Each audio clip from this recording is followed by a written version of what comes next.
Hi, this is Dr. Nirmala Narayanan, psychologist, SKPC College. Today's session, I would be dealing with what is called good touch and bad touch. I'm sure many of you would know what is good touch and bad touch. You would have seen a lot of videos, a lot of YouTube sessions, a lot of information gathered in Googles and stuff.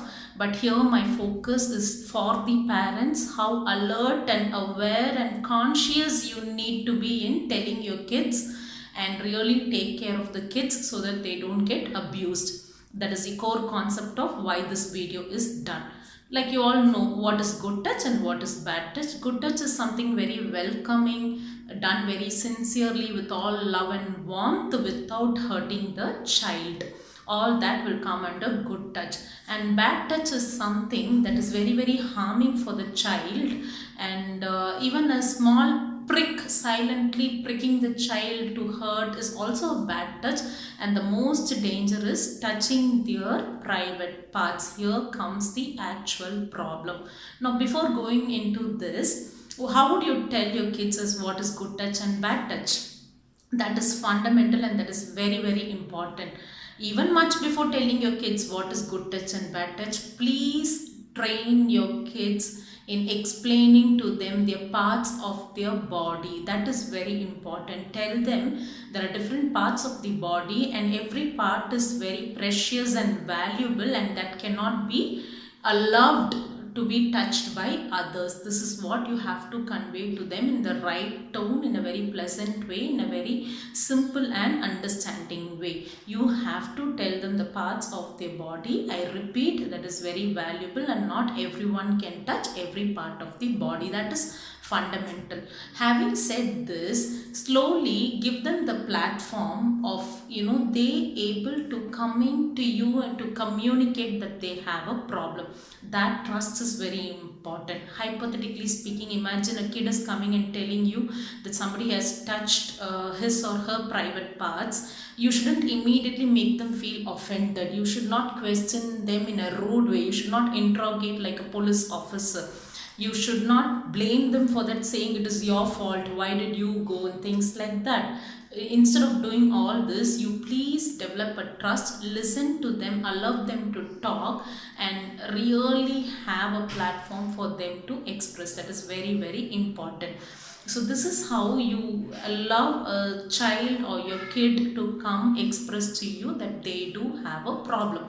Now not all children are sexually abused, or not all kids are undergoing the bad touch, but you have to be very cautious and you have to be very alert of what is it exactly happening to your child mental health and the physical body. So this is the fundamental. Without you giving the trust, without you telling the kids, they will not understand. And I would like to explain this with a small toy, a small teddy bear.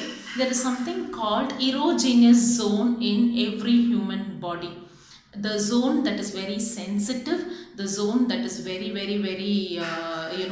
important, and touching those zones might hurt the kid or might make them feel really uncomfortable, like the lips, the neck, the abdomen and the hip region, the genitals part and the anal part. You have to tell the kids that not to allow anybody to touch their important parts of the body. A bad touch is very rude and it targets to all these erogenous zone part of a human body. So that fundamental part you have to tell them. You need not use the word technical word erogenous zone, but you can say the sensitive parts of the body which are very precious and not to be allowed by others to touch. That the child will basically have a basic instinct of understanding the unwelcoming, unpleasant touch. The child itself naturally has this basic instinct to understand it is not a very welcoming touch. So all you have to do is give them a platform to express. Even much before this, prevention is better than cure. Never give your beautiful child, any child, to a stranger's hand. That you have to be very careful. The way they lift the child, the way they take care of the child, you have to be a bit alert and aware. So this is all about good touch and bad touch. So good touch is something welcoming, with care and warmth, and bad touch is something that they're trying to touch the private parts or pricking the child very silently or harming the child in any way. That one part you have to be very, very careful. Now, how do the kids behave if at all they've gone through a very bad touch process? I've already told you what kind of platform you need to give to the kids so that they can come and communicate to you.